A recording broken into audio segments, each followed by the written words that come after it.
Hi, you're listening to Oh Crap with Jamie. This is a podcast for parents working hard to break the cycles while dropping the F-bomb a lot. I'm your host, Jamie Glowacki, and I am the author of Oh Crap Potty Training and Oh Crap I Have a Toddler. And I am so happy you're here. Hey friends, welcome. All right, I have a big topic to talk about today. I'm gonna move slowly. I have twisted a lot of thoughts into my head about this topic, and then I was like, you know what, fuck it, I gotta record it. But I have given it a lot of thought for months even. I want to talk about our boys, and this is going to be focused, particularly on the preteen teen years, but there's groundwork that can be laid in the toddler years for sure. So I saw a post by a pretty big influencer, I guess, who was like frantic and almost crying. And she was like, our boys are not okay. Our boys and the manosphere and our boys are being radicalized online. And she was fairly hysterical. And I went through the comments and, what are we doing for our boys? And the comments were lovely and well-meaning, but really focused on like, I let my boys cry. I let my boys, we process all emotions, and it was good stuff, especially for the 0 to 6. It was well-meaning stuff, but I agree. There's something up with our boys and they need our help. And with the internet, there is this idea of radicalization. And there was a movie, Adolescent. I don't know if you saw that on Netflix, that caused quite a stir. I watched it and decided to not do, I was going to do a whole podcast about it. And I was like, I don't even think it's that big a deal. It is a movie, like all movies. It is a fictionalized account. There are many holes in the plot of Adolescent. If you haven't seen it, maybe don't listen to this. I'll probably give some spoiler alerts. So young 13-year-old who was relentlessly bullied ended up killing a girl who was doing the bullying. So there was a lot to it, but there was a mention of Andrew Tate, radicalization, and incel. So incel, I'm sure you guys are aware, but just in case, I know some of you are like not on social media or much internet use. So, and I love that. Incel is involuntary celibate, and that is creating that sort of school shooter trope, to be honest. It's like a depressed guy who can't get a date, so then goes on to like vehemently hate women, and their incels are a problem. They create communities online, and they are definitely a problem. Andrew Tate is, if you're unaware of him, you can find him anywhere. He's the most Googled person. Andrew Tate is a man who has garnished internet fame by being very, very obnoxious in his messaging. So he speaks very misogynistically. He speaks of women as, property, that kind of thing. He also speaks of like investing money. He speaks of, getting your shit together, keeping yourself healthy and working out. And his message is very, very inflammatory. And so he is top of the food chain as far as if your child's going to be radicalized. Most parents of teen boys are afraid of Andrew Tate. So I want to kind of clump these all together because in the movie Adolescence, one of the things that the boy was like completely bullied by was being called an incel. And that bothered him. That got to him so much, and the bullying got to him so much that he ended up killing this girl. Now we can agree relentless bullying is, of course, we know that this can lead to either kids killing themselves or, in this case, killing somebody else. But I found that one thing that was really missing from the dialogue about this movie and about kids in general that I'm finding is we're missing this big puzzle piece, which is parents. Number one, we are infantilizing our kids.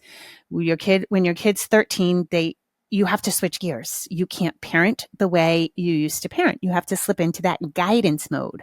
If you haven't done the 0 to 6 govern, 6 to 12 garden, 12 to 18 guide, you're going to be stuck governing. Okay.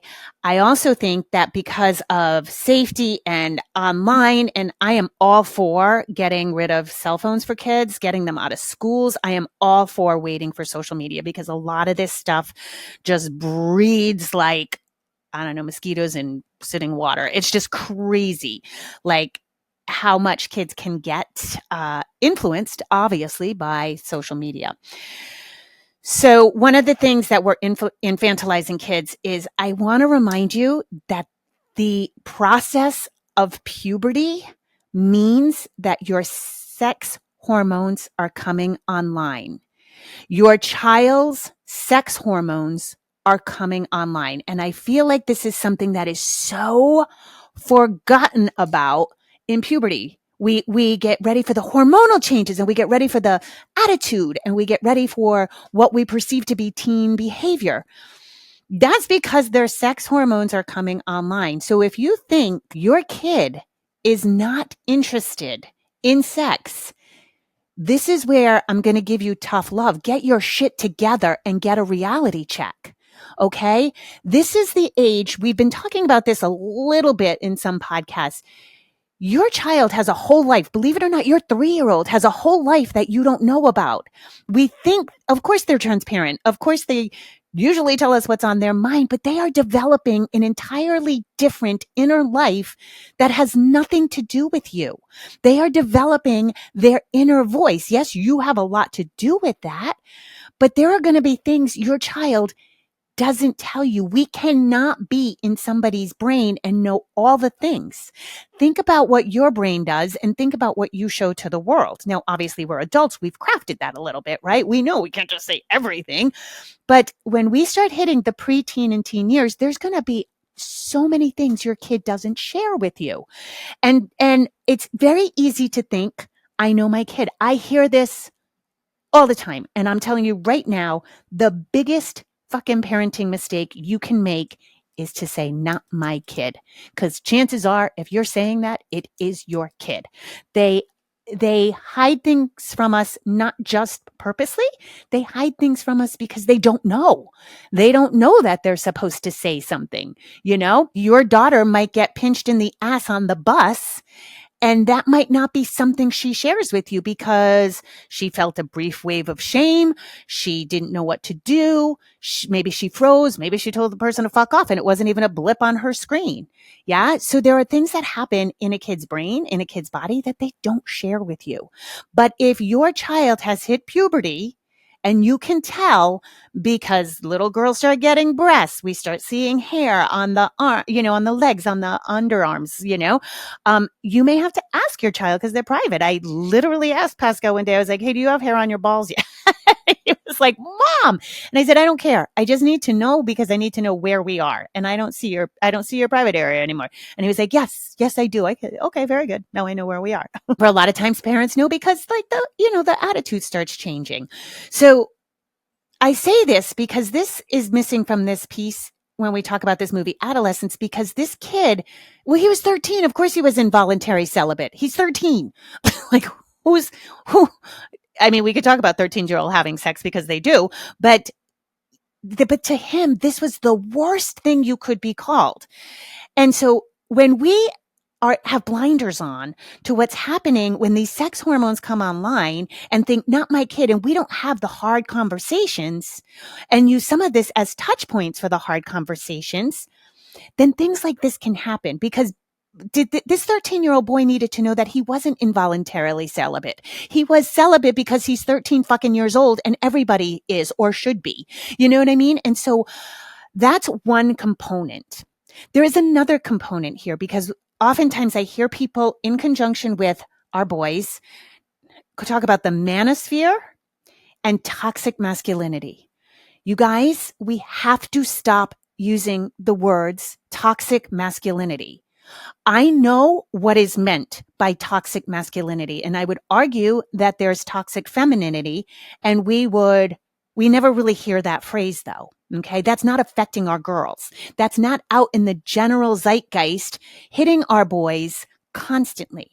The term toxic masculinity is. Okay. And can we agree that either toxic femininity or toxic masculinity is toxic fucking behavior? It's not because a guy works out. It's not because a guy is necessarily on the right or on the left or whatever it is. It's because a guy is toxic. Okay. He's a toxic person and he's using things to peacock because his self-esteem is low. Same thing with a girl. We have these things. Everybody has that. You've seen it. You've seen the person who has to be extra about something because they have low self-esteem. I was always extra in my 20s. I had to be extra about everything because I had low self-esteem. Yeah. Was I toxic? Probably, but nobody called me a toxic feminist. Nobody told me I was toxic. I was a toxic performer is what I was. Just had to, everything was performative. Everything was a show. Everything was extra and over the top, right? but we don't do that. We just say, oh, that girl is extra. She's too much. You know what I mean? So we use it though with men, and we use it in traits that can be very confusing to a preteen or a teen boy. Okay. A guy who uses his muscles and his working out to act shitty, and we call that toxic masculinity. That can be very confusing to a boy who's being flooded with testosterone and feels like he wants to bump into other guys, and he has some natural aggression, and he wants to go to the gym and eat creatine like it's his job. That can be very confusing. Okay. And what we have to look at is what do these sex hormones do? So with boys, it is a flood of testosterone, and it's not like one day puberty hits, the door opens and they're flooded. It can be bursts, right? It can be bursts of high testosterone. And one thing I know about boys, and this is in general, because of course I know there are sensitive boys, there are artist boys, there are boys who are more effeminate and don't have these qualities, and that's okay. But for the large portion of boys, this testosterone just dumps into their system, and they need to bang into each other. They need to channel it into grappling in martial arts, into, I don't like football because of the concussion issues, but, wrestling, hockey, all these things, these sports are predominantly male dominated because boys love to crash into each other. It's like they need a healthy outlet for that aggression that naturally comes with testosterone. Okay. And so when that happens, they're going to change. When boys hit puberty, they tend to shut down. They tend to be more quiet. It is very hard. And I've heard this from every man in my life. It is challenging for them to access the emotions the way women can access. Okay. And I know you're building this as their toddlers. We're allowing them their feelings. We're letting them cry. That's not going to show up as much when puberty hits because again, they're getting this flood of testosterone. They're going to have the highest levels of testosterone they will have in their entire life from ages like 13 to 18. It's insane. Okay. And they don't know what to do with it. But then when we turn around and call things toxic masculinity and we're not clear, we're going to have boys who are floundering. And Pascal came to me about 2 years ago and he said, am I toxic? Like he's like, I don't get this. Like, I feel masculine. I like working out. I like holding doors open for girls. I like, I like this feeling. Is that toxic? And I was like, no, that's not toxic. That's not toxic masculinity. We had to go through like what toxic masculinity looks like. But I think that phrase itself is just screwing with our boys and they're hearing it, whether it's in your house or not. Now, next, I started seeing this a long time ago and I jokingly called it the pussification of our men. We do not have to have soft men who cry all the time. Did you ever see Friends? Like when Rachel goes out with Bruce Willis, I forget his name in that episode, but he starts opening his feelings and he just cries all the time. It's a very funny episode. Men should be able to express their feelings. Absolutely. But as teenagers, boys it takes them a long time to figure out what they're feeling. So it's not that they're not, if they're not crying, they're not being dramatic, they're not, in general, you might see like that Tourette's that I've talked about before. It's not actually Tourette's, but it looks like it. Like they just will be sarcastic, or they'll be eye rolls, or they'll seem like really just contentious. And a lot of parents dig into that. They perceive that as disrespect. And so they're like, you need to, blah, blah, blah, blah, blah. And my experience is it's literally like Tourette's. It's like a blip. They'll do that. And then the next second they'll give you a hug and say, I'm sorry. But if we dig into it, will cause more problems if we start making that the hill to die on. Whereas if we just kind of surf over them, it works a lot better. But anyway, they're not going to cry all the time, and they're not going to process feelings the same way that women do.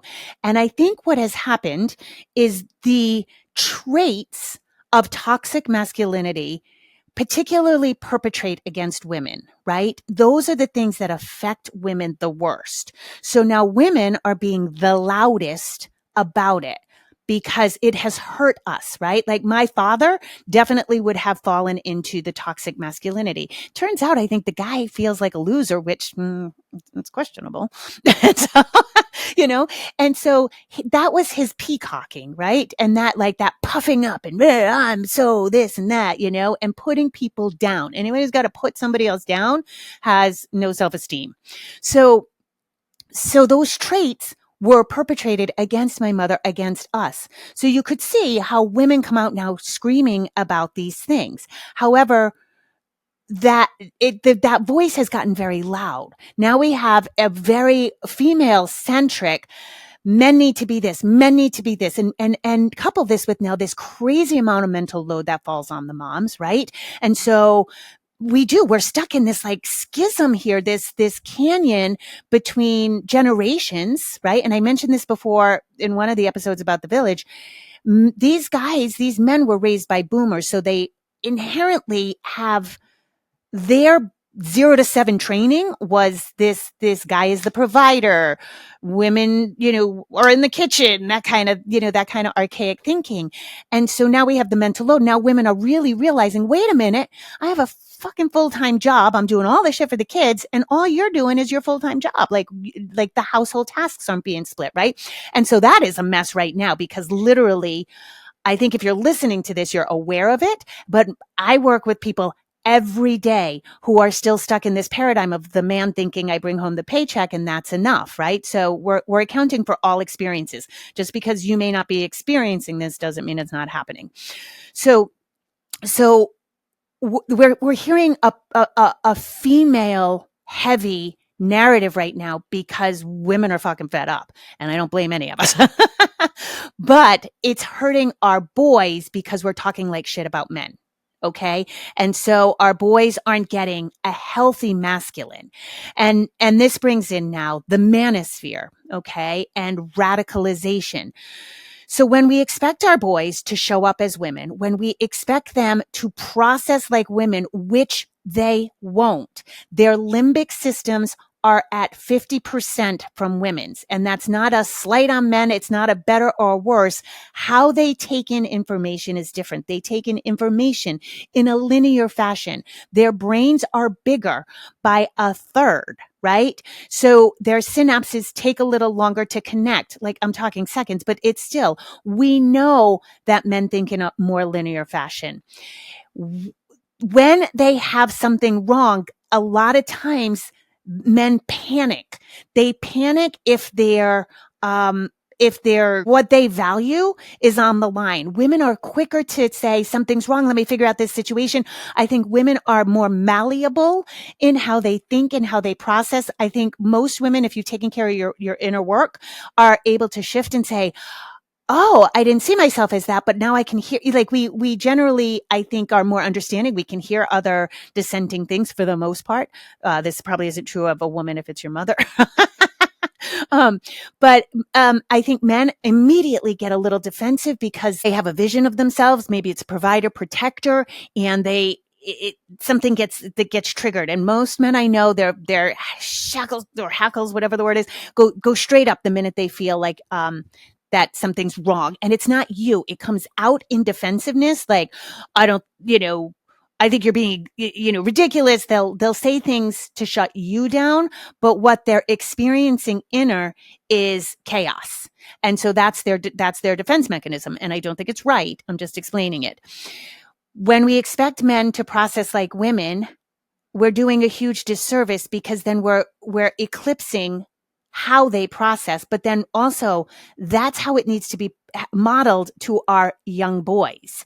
When our kids are under 6, yes, of course we should let boys cry. And, of course we should, lead with our hearts, and that's great, but we should also not dismiss the fact that aggression is necessary and needed. And I would argue for both genders, honestly, but as that testosterone comes into play, and that testosterone comes in before puberty, by the way.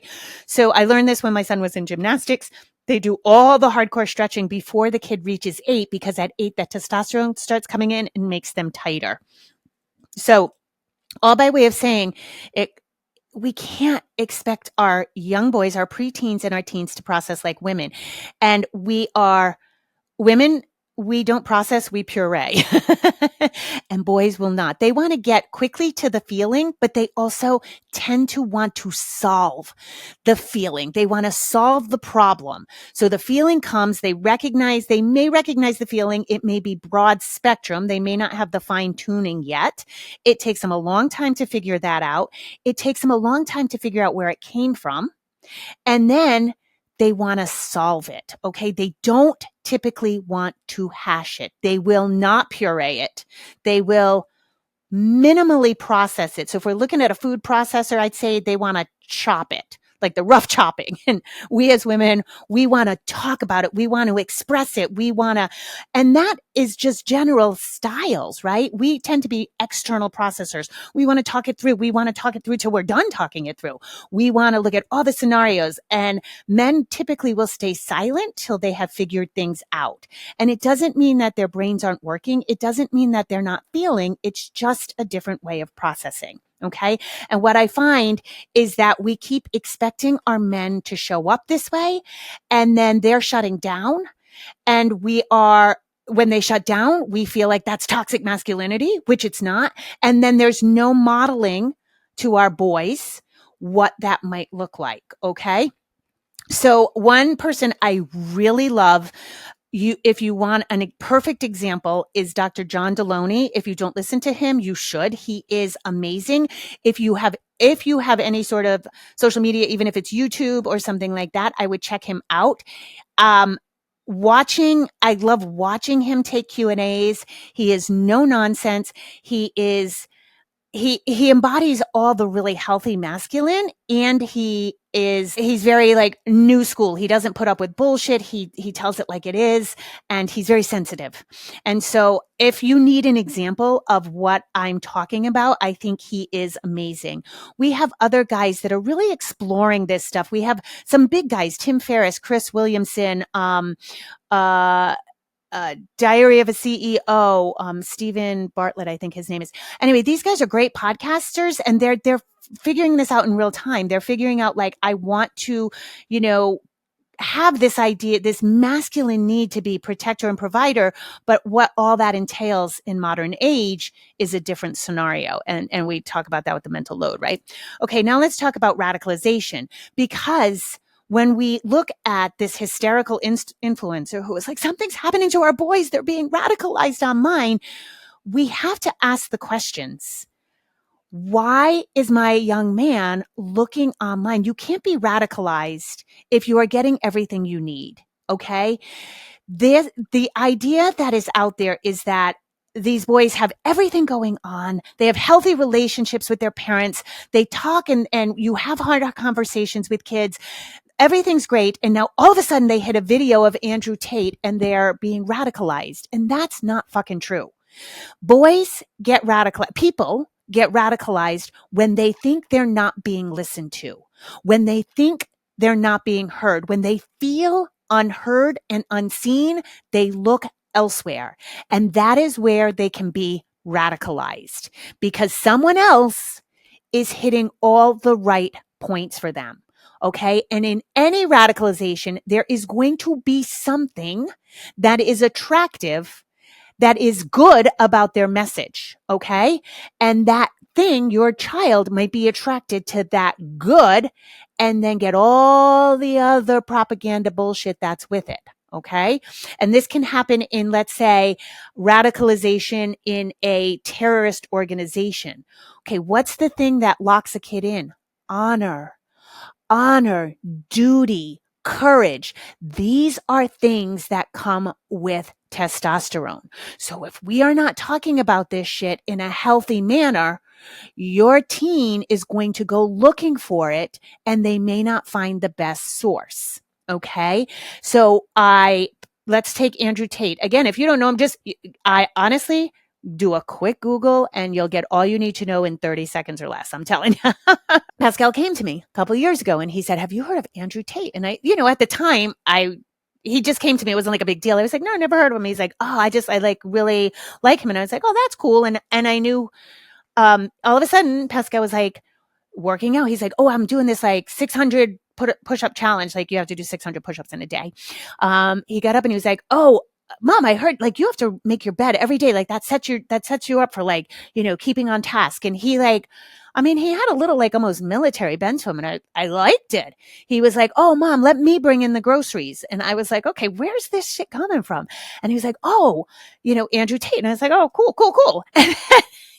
So then I start hearing about like the inflammatory nature of Andrew Tate. So I go find Andrew Tate and, because at a certain point, you guys, you're going to reach a certain point where you can't follow everything your kid says or does. You're not following them tightly online. So I look at Andrew Tate and I was like, oh, fucking boy, this is a hornet's nest.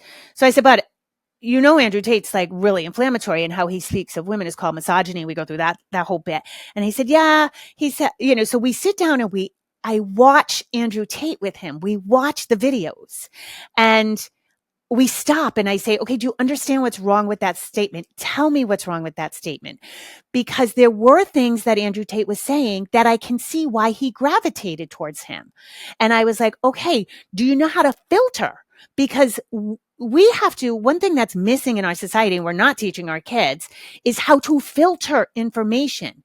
And that somebody can be saying something very good coded in a very terrible message. Okay. Can you leave the terrible message and take the good? This is one thing we have lost the ability to, as a society. People you're all one thing. If you say something I don't like, never mind. I'm done with you. And so, that's where there's like so many differences. And we talked about this in the Village episode, right? Like when we get into this spot of like, you're all one thing is terrible. So the key to bad information is not shutting down. And this is what I find. So when parents hear about this guy, Andrew Tate, or anybody in the manosphere, right? Like I know people talk about Joe Rogan in the manosphere. You are eclipsing a lot of positive that somebody might say, but go listen for yourself. Okay. We are getting addicted to fucking sound bites. Okay. Let me give you an example. I'm going to take a quick tangent. I did a reel the other day about gentle parenting is really permissive parenting.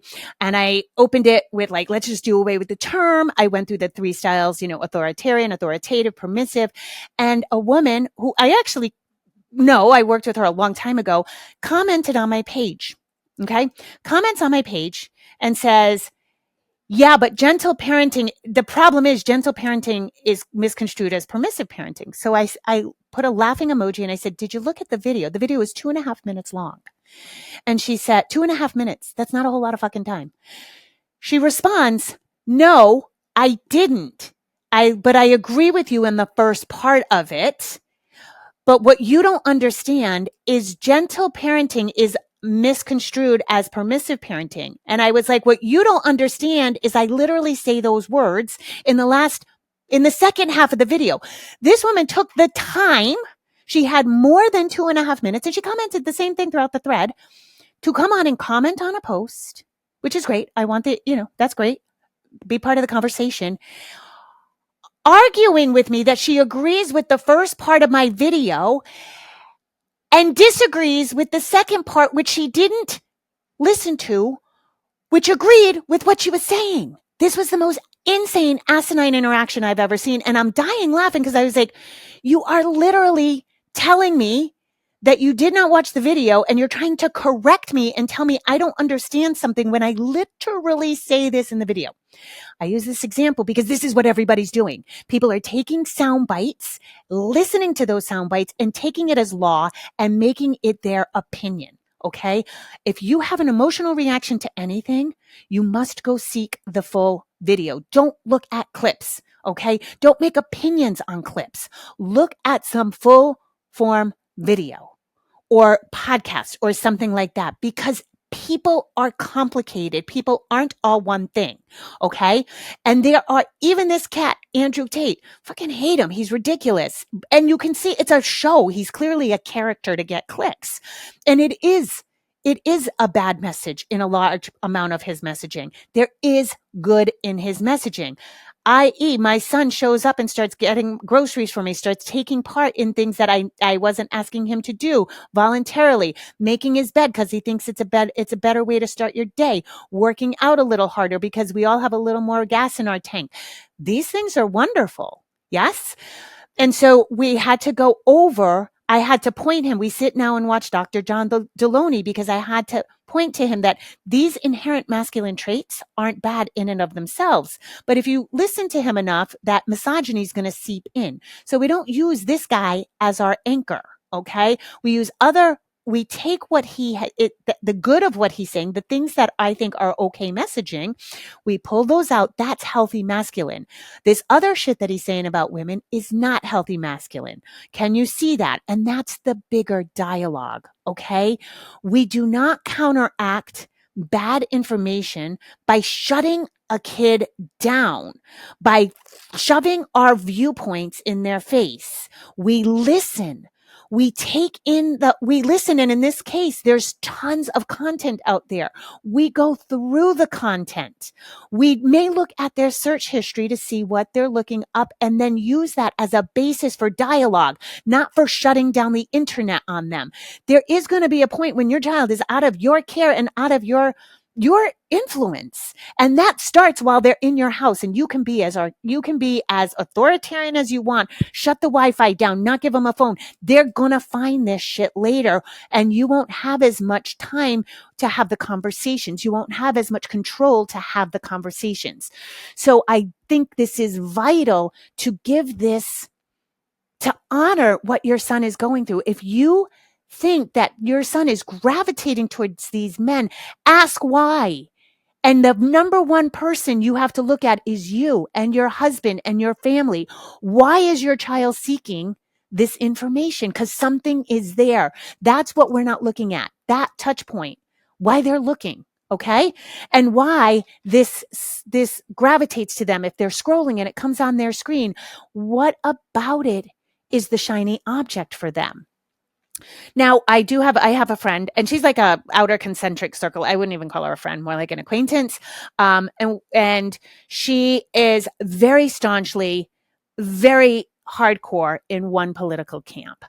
Her son told Pascal in passing that he's afraid to talk to his mom because he's feeling like he might be in the other political camp.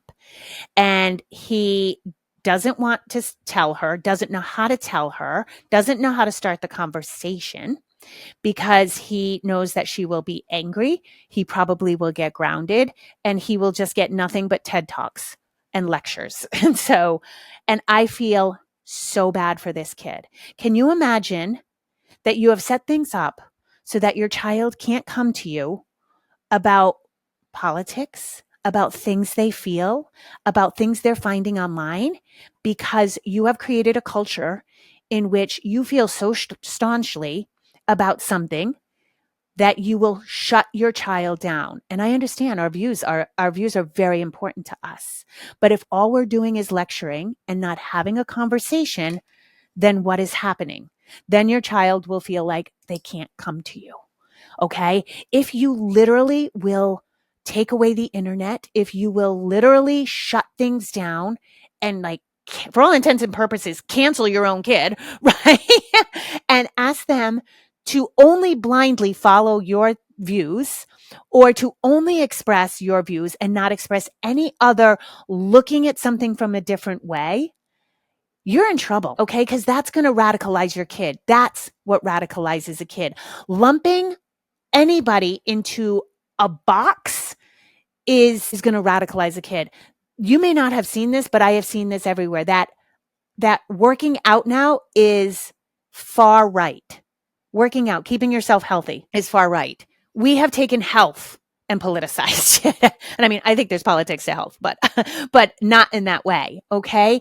So when we look at lumping people into a group and then deciding that is not us and we're not going to have anything to do with it, we're in trouble as a society, guys, because humans are complicated and nobody's all of one thing. Nobody's all of one kind of parent. And what you need to do as your son is coming of age, as your son is hitting and getting that testosterone, you have to be willing to have these conversations. Okay. And your son doesn't want to have a conversation about his feelings. He doesn't. I can guarantee it. Your son wants to talk about hard things and they want to talk in a way that is not pressured, okay? Take a road trip. Best way to start getting conversation. Ask to listen to his playlist. Best way to start a conversation. Go for walks. Best way to start a conversation. You need to devote time because it takes guys time to unravel it. It takes them time to express their thoughts. They don't want to express a thought that they think might be wrong. Okay, so they spend a lot of time swirling with it.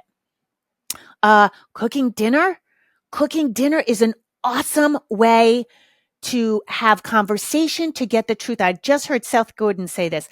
That's why he cooks dinner with his kids every night, because it's the best distractible way to get the truth out of kids, because you're not looking at each other in the eye, doing a jigsaw puzzle, playing cards, anything that's not dead on. Okay.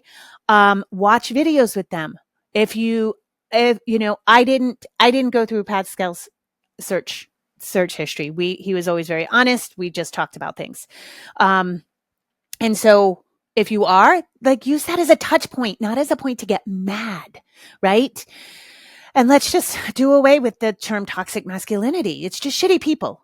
Shitty people do shitty things, and they can be toxic for various reasons, but it's not attached to masculinity. We have to bring back what healthy masculinity looks like, what healthy femininity looks like. We have to, we both genders have these polarities. We all have some masculine, we all have some feminine. What does that mean? But again, I think the push right now is led by females, and we are just mistakenly expecting them to show up the way we show up, and it's not going to look like that. And just because it doesn't look like that doesn't mean it's toxic. And we need to model that for our boys, because they're not seeing it. Okay? They're not seeing it, and that is what's making them turn to other people. All right. I don't think anybody can be radicalized if they have a healthy inner life, and if they are in healthy communication with you. And this all goes back in a circular motion to do your heavy lifting of parenting 0 to 6. Govern, be authoritative, get that firm boundary thing going on. If you don't got it going on now, you're going to be doing this shit when they're 13, and you shouldn't be doing governing. You should be doing the hard conversations. You should be talking about the mechanics of sex and body parts when your child is young, all the way up. By the time they're 10, they should know how sex works without any loaded information. They should know how periods work. They should know what to expect from their cycles. Both genders should know this. Both genders should know what's going on for the other gender. This is part of the conversation, because when your kid hits 12, 13, you got a whole nother ball of wax going on here with healthy masculine, healthy feminine, what's all these other things, right? And even now, Pascal and I joke, I call it relationship 101. And so we started this about, I don't know, maybe last year, because there are things in the house that I don't mind doing. I actually like doing, but there are lessons to be learned that he has to do it because I call it relationship 101. I show him your comments, guys. I show him what women are saying. And I say, this is what's happening for women in this day and age. They are working and doing everything. So now you have to pick up the slack. We are working on him seeing what needs to be done because God, there's just a thing. And I don't think this is weaponized incompetence because literally, I think if my son lived by himself, the toilet would be gross. I think he would clean it when it got disgusting. So I do think there's a level of him not seeing it. Like literally, I can douche the bathroom and he'll be like, I'm like, oh, doesn't the bathroom look great? And he'll be like, oh, I didn't notice. So we had some lime stains in the toilet. I didn't know you could take them off. I was just going to get a new toilet. I said, oh, let me go in with some like barkeep friend. And I got it off. And so the toilet had been almost, lime stains are like almost like green. I never even noticed. Literally he was like, oh, no, I didn't even notice. I was like, okay, like it's for real. It's not just weaponized incompetence, though that can happen. And so we're working on that. Right. And I'm telling him, I'm like, look, I'm not reprimanding you. And I know, and I could easily do it. And I'm happy to do it. This is something you need to do because we're calling this relationship 101. It's like a course and he's taking it in. He's actually taking it in and not getting defensive or anything. Cause I'm like, bud, you're not mine anymore. Now you're your own. And pretty soon you're going to give your heart to somebody else. And that this is the partner deal. This is you being a partner. And so having these conversations, these legit, like, what does the mental load mean? We have the mental load. It's right behind me. What's it called? Oh, Fair Play. The author is Eve Rodsky. And we have the cards and we go through what the mental load means, what that looks like. Cause he's like, he has that thing like, oh, I want to, when I get married, I would love to have my, wife stay home. He has this idea of like traditional gender roles. And I'm like, that's awesome, bud. But what your wife might want to work and maybe if she even stays home, we've talked about things like, oh, stay-at-home mom needs her own bank account. You can't leave a woman stranded financially. We talk about all these concepts that we're talking about as adults because he's 19. He needs to know this shit. He needs to know this shit before he gets into a relationship. So now we've escalated, I'd say from 18 to 19, we've escalated the conversation to actual adult things because I am committed to not having my future daughter-in-law come to me and be like, I saw your work. You don't get an opinion on your grandkids. All right, guys. That's what I have to say about that. If you have any questions, comments, I would love to hear them because I know this is a big conversation and I think it's particularly loaded because the political landscape really has fucked us up. It's fucked us up as a society and as our, as really pigeonholing people and this whole idea of radicalizing and it's gotten scary, I think, for our kids. And so, I would love to keep kids off all internet until 16. The internet has become a cesspool and just between porn and, bad messaging, there's a lot out there. And I don't think the answer is just shutting it down. I think the answer is having the hard conversations because your child, we can't protect them forever and we can't protect them from other people, just because you don't have a phone. I think your child doesn't need internet access 24/7, till they're at least 16. If, knowing what we know now, I would have done it differently for sure. And the internet is escalating. We know that with AI, AI is now, your child can create a chat bot that's their best friend. And dude, I mentioned this about ChatGPT the other day. It's like, ChatGPT is a learning model. My ChatGPT kisses my ass. And I have to sometimes say, are you lying? And it'll go, oh yeah, no, I'm lying. Cause that's what you wanted to hear. You can ask it that. So, and it'll tell you. So don't do it don't use it for research and don't use it for any truth. It's literally causing cognitive decline, but kids can create chatbots now. And like, how great. Like I literally can go to ChatGPT right now and be like, I think I did a really good job on that podcast. And ChatGPT will not even know the podcast, be like, yeah, girl, you slayed. So imagine having that for your kid, like, oh my God, thinking they have the best friend in the world and it's just AI. So the internet is escalating. It's a different place and we do have to make peace with it.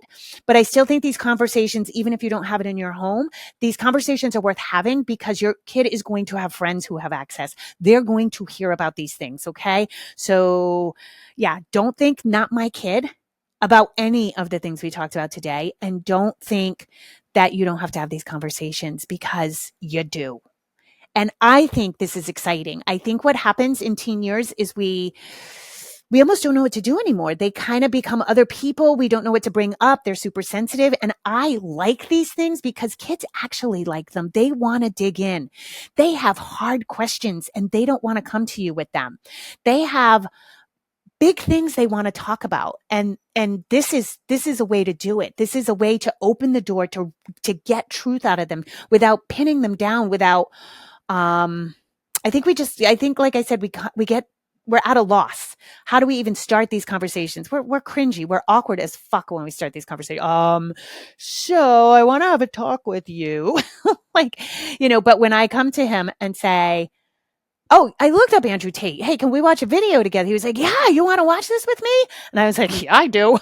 But I didn't come at it with like, we're going to sit down and watch Andrew Tate and I'm going to tell you what's up. I was like, no, let's see. And so again, this curiosity, lead with curiosity, and then you can guide and have the bigger conversations. All right. That's all. Rock on. Bye. Okay, bye everyone. Just a reminder, if you need additional resources, I have Oh Crap Potty Training. I have Oh Crap, I Have a Toddler. Those books are available everywhere you want to find a book.